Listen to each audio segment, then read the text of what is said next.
Soy Daniel Reyes, realizador multimedia de Inside Crime. Recientemente publicamos una nueva investigación, Cuando la corrupción mata, extractivismo y destrucción ambiental en el occidente de Honduras. El informe destaca las redes de élites corruptas que operan en la industria extractiva en esta región y describe cómo estas fuerzas aceleran la destrucción ambiental y la violencia contra los defensores de la tierra. En concreto, analizamos dos casos en los que bloques corruptos y criminales, liderados por políticos locales, respaldaron proyectos extractivos que tuvieron un impacto negativo en el medio ambiente y pusieron en peligro a los activistas de la tierra. Esta es una de esas historias, pagar para destruir, cómo el crecimiento de una ciudad alimenta la corrupción y la destrucción ambiental en el occidente de Honduras, escrito por Parker Assman y leído por mí, Daniel Reyes.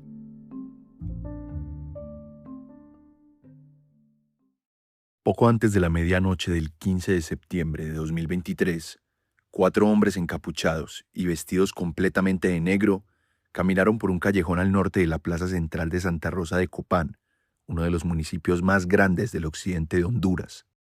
Uno de ellos se adelantó en la oscuridad hasta quedar bajo la luz de un poste cercano. Luego se detuvo frente a la casa del ambientalista Ramiro Lara, sacó una pistola y disparó 22 veces contra la vivienda.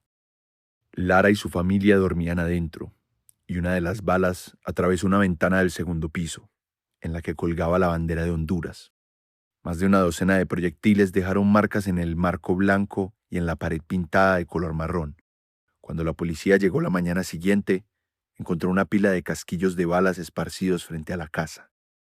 En los meses previos al atentado, Lara había dedicado su tiempo a denunciar un aumento pronunciado de la deforestación en el municipio y sus alrededores, especialmente en una zona conocida como El Carrizal.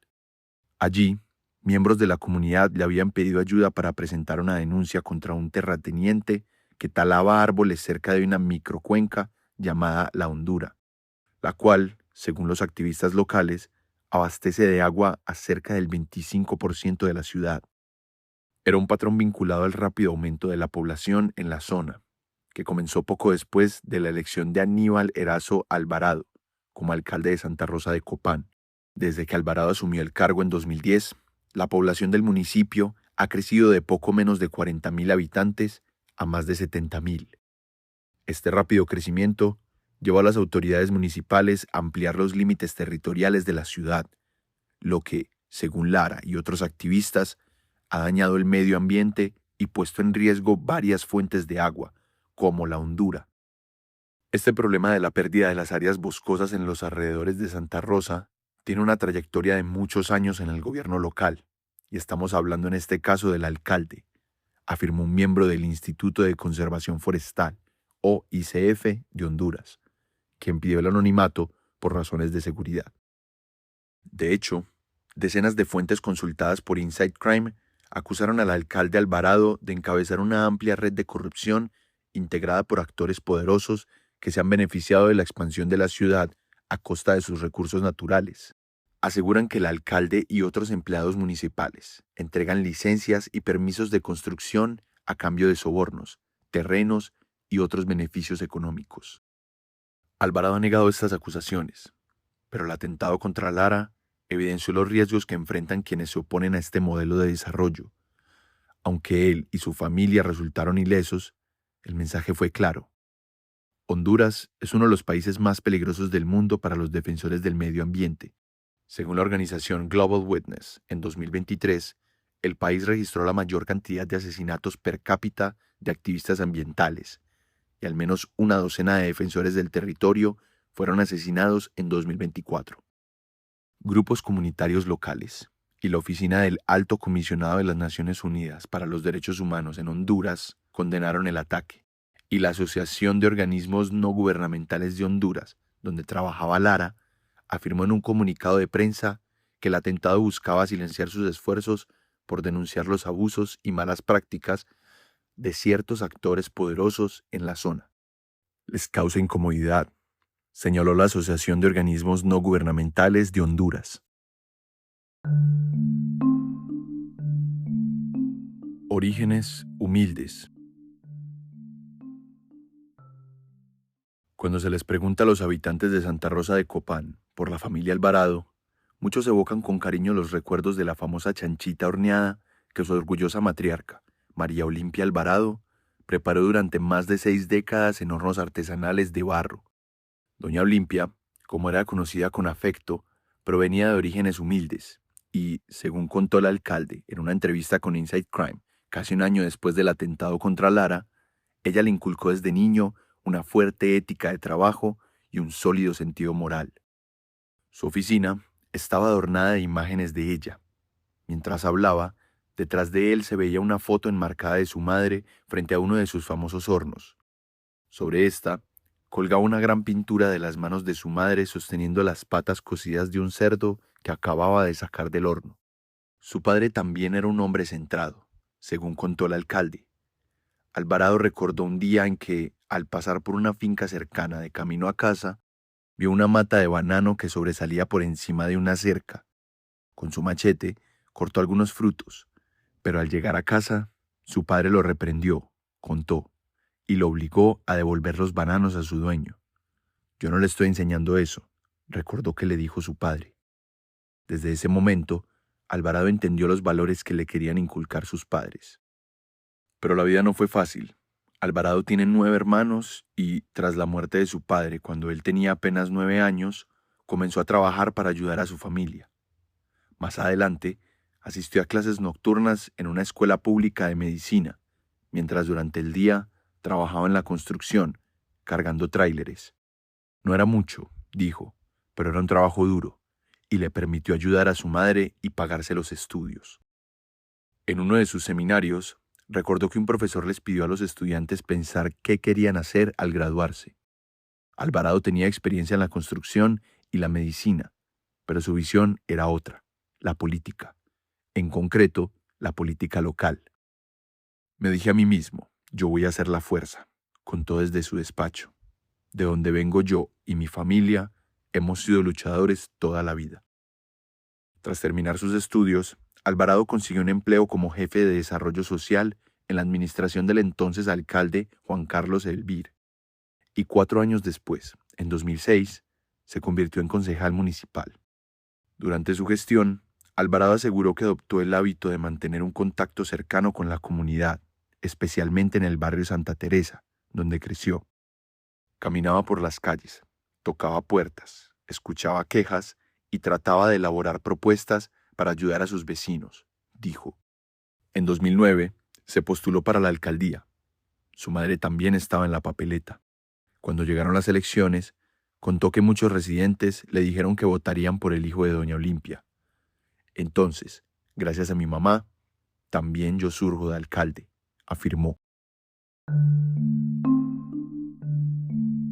Una comunidad busca apoyo. Fue en agosto de 2023 cuando algunos pobladores del Carrizal se acercaron por primera vez a la Asociación de Organismos No Gubernamentales de Honduras, la organización donde trabajaba Lara. Habían descubierto una zona de unas 5 hectáreas que había sido arrasada y querían que la organización de la sociedad civil alertara a las autoridades. Los residentes dijeron a Inside Crime que, desde que Alvarado asumió la alcaldía, era cada vez más frecuente ver a contratistas y desarrolladores inmobiliarios talando árboles en Santa Rosa de Copán. Pero lo que más preocupaba a los habitantes del Carrizal era que esta pérdida de cobertura arbórea ponía en riesgo 4 fuentes de agua, entre ellas la microcuenca La Hondura y otras 2 de las que dependía directamente la comunidad. Las autoridades hondureñas declararon oficialmente a La Hondura como área protegida en 1988.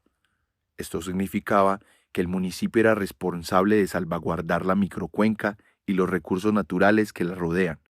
En la práctica, esto incluía trabajar con otras entidades para desarrollar un plan de manejo y una campaña de reforestación, así como realizar actividades de vigilancia para prevenir la deforestación y la tala ilegal. Santa Rosa de Copán cuenta con 2 fuentes principales de agua, el río Higuito y la microcuenca La Hondura, que se alimentaba de varios pozos subterráneos. y a medida que la mancha urbana de la ciudad se expande, quedan menos espacios verdes con cobertura forestal.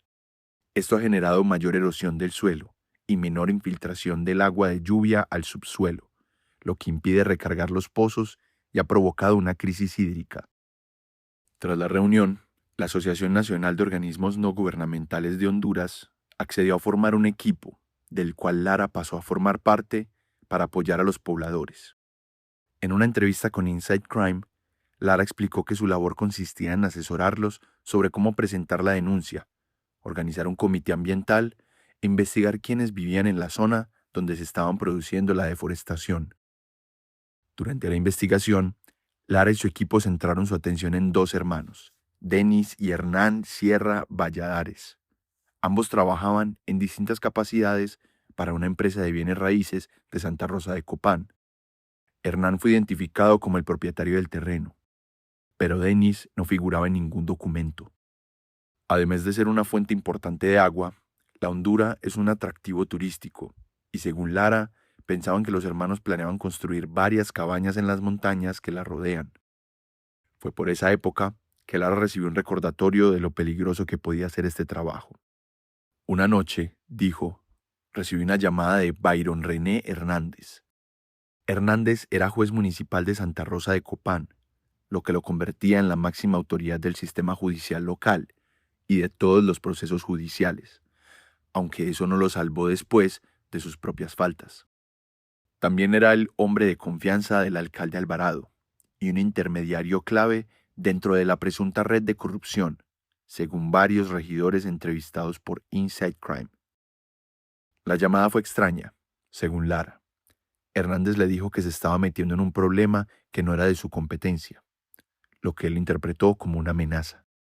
Lo sentí como a la defensiva y queriéndome intimidar, contó a Inside Crime.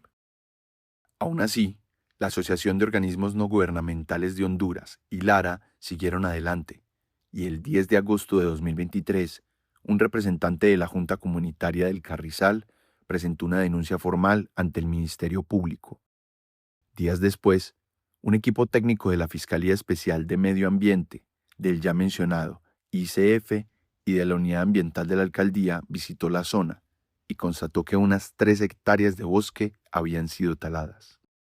Los inspectores también se encontraron con Hernán Sierra, uno de los dos hermanos bajo sospecha. Le informaron de la denuncia y le preguntaron si contaba con los permisos correspondientes para talar árboles. Él respondió que no, por lo que las autoridades le ordenaron la suspensión de los trabajos. La semana siguiente, las autoridades recibieron otra denuncia sobre un grupo de personas que talaban árboles en la misma zona. Regresaron, esta vez acompañados de la policía, y nuevamente encontraron a Sierra. Los agentes le leyeron sus derechos, lo detuvieron y lo acusaron de explotación ilegal de recursos naturales. Sierra negó los cargos y fue liberado poco después. Aproximadamente una semana después, algunos hombres armados dispararon contra la casa de Lara. Fue una represalia, dijo Lara a Inside Crime, meses después del atentado. Desafortunadamente está involucrado el personal vinculado a la municipalidad y mal llamados inversionistas que están asociados con ellos. Pocas semanas después, Lara y su familia huyeron de la región. Un municipio verde. Era una mañana fresca y parcialmente nublada cuando la Corporación Municipal de Santa Rosa de Copán celebró su última sesión pública de 2023. Un abogado, en representación de la empresa Inversiones La Roca, asistió para presentar al alcalde Alvarado y a los 10 miembros de la corporación un proyecto de urbanización habitacional. El sitio del proyecto se encontraba en el extremo noreste de la ciudad, justo al borde de la única carretera que conduce al vecino departamento de Lempira. La zona era conocida como el sector de la Sabana de Villa Belén, y el municipio la había catalogado como de interés forestal. Esta categoría, que equivale en términos generales a un área de conservación, tenía como objetivo proteger el bosque existente y evitar la expansión urbana no autorizada. Por tanto, la empresa necesitaba la aprobación de la Comisión Municipal de Infraestructura Urbana antes de poder obtener las licencias y permisos necesarios para avanzar con la construcción. Los concejales municipales son los encargados de coordinar con esta comisión, y su labor de supervisión incluía, entre otras cosas, visitar el terreno antes de decidir sobre la viabilidad del proyecto. Pero estos y otros mecanismos de control suelen ser cooptados y no han logrado frenar la deforestación. Desde que Alvarado asumió como alcalde en 2010, por ejemplo, la rápida expansión de la ciudad ha reducido a la mitad el tamaño de bosques protegidos como el que rodea Villa Belén, según contaron a Inside Crime activistas locales, habitantes y varios concejales. Proyectos como este son los que, según Lara y otros ambientalistas, ponen en riesgo el suministro de agua de la ciudad. La ciudad tiene un gran problema de agua, dijo a Inside Crime un funcionario de derechos humanos que pidió no ser identificado por razones de seguridad. Aquí se recibe agua cada 12, 13, 14 días en las casas, y eso es insuficiente para el consumo humano. El tema surgió en el caso de Inversiones La Roca. Como parte de su propuesta, la empresa y la corporación municipal negociaron una serie de concesiones para proteger el medio ambiente y garantizar el acceso al agua y otros servicios básicos en la zona. La compañía era propietaria de unas 21 hectáreas de terreno y pretendía desarrollar un poco más de la mitad. También propuso instalar un reservorio y definir un plan de reforestación para mitigar el impacto ambiental del proyecto. La Comisión Ciudadana de Ambiente, o COCAM, una organización de la sociedad civil que analiza proyectos que implican un cambio en el uso del suelo, también respaldó la propuesta, siempre y cuando se cumplieran las condiciones acordadas. Para los regidores que se oponían, esto no resultaba sorprendente. Afirmaron que, en lugar de rechazar propuestas, la COCAM suele colaborar con la alcaldía para encontrar formas de aprobar proyectos urbanísticos, incluso cuando otras organizaciones de la sociedad civil advierten que podrían dañar el medio ambiente. El resultado, según estos críticos, es que la COCAM carece de la autonomía necesaria para actuar como un ente de control eficaz. Al final de la sesión de esa mañana, el alcalde Alvarado y los 10 concejales municipales votaron 7-4 a favor del proyecto habitacional. Aunque la empresa accedió a ciertas medidas ambientales, organizaciones de base, como la Asociación de Organismos No Gubernamentales de Honduras, reaccionaron en contra cuando se conoció la aprobación. Cualquier desarrollo que destruya más zonas verdes, argumentaron, pone en riesgo a las futuras generaciones. La Asociación de Organismos No Gubernamentales de Honduras, o ASONOG, argumentó que aprobar el cambio del uso del suelo en Villa Belén no correspondía al tipo de desarrollo sostenible que Alvarado había prometido. Tan solo 2 semanas antes, el alcalde había declarado públicamente a Santa Rosa de Copán como un municipio verde. En cambio, señalaron, el proyecto abriría la puerta a la destrucción de una parte importante de las ya deterioradas áreas verdes de la ciudad. Esta moción representa una burla a las aspiraciones y demandas de la ciudadanía para la preservación del ambiente, afirmó ASONOG en un comunicado. Muchos también sospechaban que algo más se cocinaba tras bambalinas.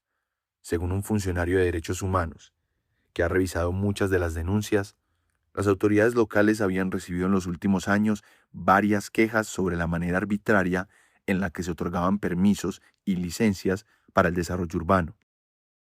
Pero el alcalde no se inmutó. Aseguró que la nueva iniciativa priorizaría la conservación del medio ambiente y el desarrollo sostenible, y la implementación de acciones concretas para mejorar la calidad de vida de los habitantes. Un defensor del territorio obligado a huir. Mientras el caso de Sierra avanzaba en el sistema judicial, Lara y su familia se trasladaron a más de 300 kilómetros de distancia, a Tegucigalpa, la capital de Honduras. Desde allí, Lara continuó su labor con ASONOG y monitoreó distintas amenazas contra las personas defensoras de la tierra y el ambiente en el occidente del país y en otras regiones. También siguió de cerca el caso en el Carrizal. Según una copia del expediente judicial obtenida por Inside Crime, los investigadores habían reunido pruebas sustanciales contra Sierra, El ICF elaboró un informe técnico que indicaba que el terreno deforestado estaba solo entre 400 y 500 metros de la microcuenca La Hondura, es decir, formaba parte del área protegida que rodea el sitio.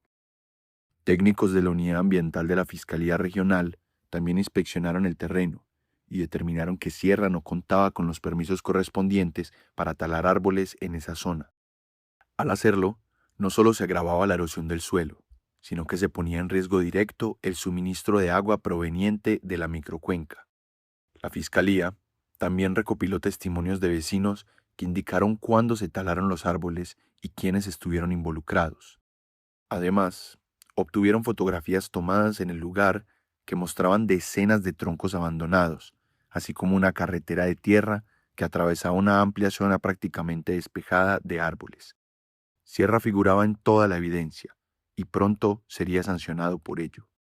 Mientras tanto, la Organización Internacional para las Migraciones, o OIM, y la Oficina de Alto Comisionado de las Naciones Unidas para los Derechos Humanos asumieron el caso de Lara. Ambas comenzaron a recopilar la información necesaria relacionada con el atentado para presentar su solicitud de asilo ante las autoridades de Estados Unidos. Pero el proceso avanzaba con lentitud. Fue un periodo difícil para él. Estaba preocupado por su familia y seguía trabajando en casos relacionados con Santa Rosa de Copán, donde organizaciones de la sociedad civil, como ASONOG, habían centrado su atención en otro caso cada vez más polémico, el proyecto habitacional en Villa Belén.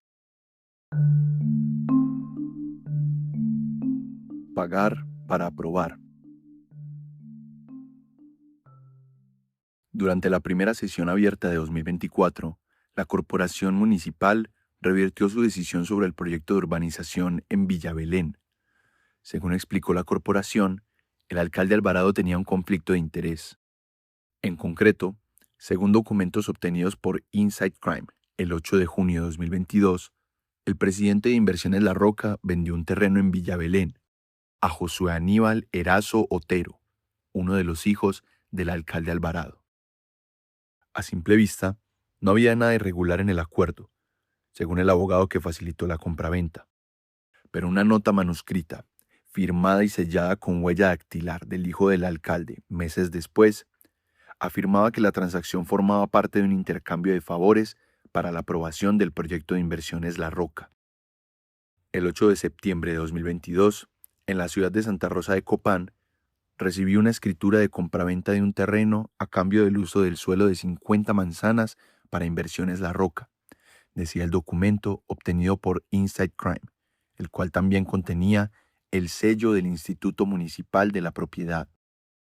El documento también respaldaba el conocimiento público del alcalde sobre un conflicto de intereses durante la sesión municipal. La adquisición de un terreno en Villa Belén por parte de su hijo representaba un posible incentivo económico para que el alcalde votara a favor del proyecto. Esto es un acto de corrupción tremendo, dijo el abogado a Inside Crime. Ni el presidente de Inversiones La Roca, ni el abogado que representó a la empresa en el proyecto habitacional de Villa Belén, ni el hijo del alcalde respondieron a las solicitudes de comentarios enviadas por Inside Crime. El alcalde Alvarado tampoco respondió a una lista detallada de preguntas remitidas a él y a su despacho. Mientras tanto, otros miembros de su administración también comenzaron a ser objeto de escrutinio. Más adelante, ese mismo año, en noviembre de 2024, la policía de Santa Rosa de Copán arrestó a Hernández, el juez municipal y hombre de confianza del alcalde, mientras recibía lo que las autoridades calificaron como un soborno en efectivo de 100.000 lempiras, casi $4.000. Según la fiscalía, Hernández trabajaba junto a un abogado local y exigía pagos a ciertos empresarios a cambio de agilizar la aprobación de permisos de operación. El abogado supuestamente buscaba clientes para Hernández y luego entregaba los pagos ilegales. Alvarado destituyó rápidamente a Hernández. Quien se desempeñaba como juez municipal desde 2018, negó los cargos y fue liberado mientras esperaba el juicio. Victorias pírricas. En octubre de 2024, Lara y su familia recibieron la noticia de que las autoridades estadounidenses habían aceptado su solicitud de asilo y serían trasladados a Costa Rica. Por un lado, sintió alivio al saber que su familia estaría a salvo. Por el otro, la idea de abandonar su país lo destrozaba. Llegaron a ese extremo y a uno le cuesta aceptar que por estar haciendo el bien, hay personas que están dispuestas también a quitarle la vida, lamentó Lara al recordar el atentado que obligó al desplazamiento de su familia. Es una lástima, pero esa es la realidad de las personas defensoras de derechos humanos y del ambiente en Honduras. Hubo un pequeño rayo de esperanza. Sierra fue condenado por delitos ambientales y un juez lo sentenció a 2 años de prisión y al pago de una multa de 10.000 lempiras, menos de $400, por el caso del Carrizal. Su equipo de defensa presentó varias apelaciones, pero la sentencia fue ratificada. Fue una victoria poco común para quienes defienden el territorio. Aún así, nadie ha rendido cuentas por el atentado contra Lara, y las amenazas al medio ambiente persisten en Santa Rosa de Copán. Y, además, el alcalde Alvarado sigue en el poder. En las elecciones primarias de marzo de 2025 obtuvo 6.828 votos, el 84.7% del total, y será el candidato del Partido Liberal cuando se postule por quinta vez a la alcaldía en noviembre de 2025. Y aunque el proyecto de urbanización en Villa Belén fue rechazado por la Corporación Municipal en enero de 2024, cuando Inside Crime visitó la zona unos meses después, encontró decenas de árboles talados en el sitio y materiales de construcción esparcidos. Todo indicaba que las obras habían continuado de alguna forma, pese al fallo. En Honduras, varios activistas dijeron a Inside Crime que las redes de corrupción que saquean el medio ambiente con frecuencia cuentan con respaldo legal, económico y político para hacerlo abiertamente. Nos encontramos en un estado de indefensión, dijo Lara a Inside Crime, desde un lugar no revelado en Estados Unidos.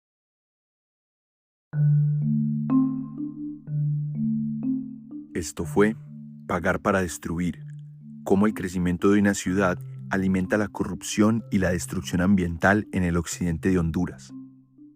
Publicado el 23 de julio de 2025, escrito por Parker Assman y narrado por mí, Daniel Reyes.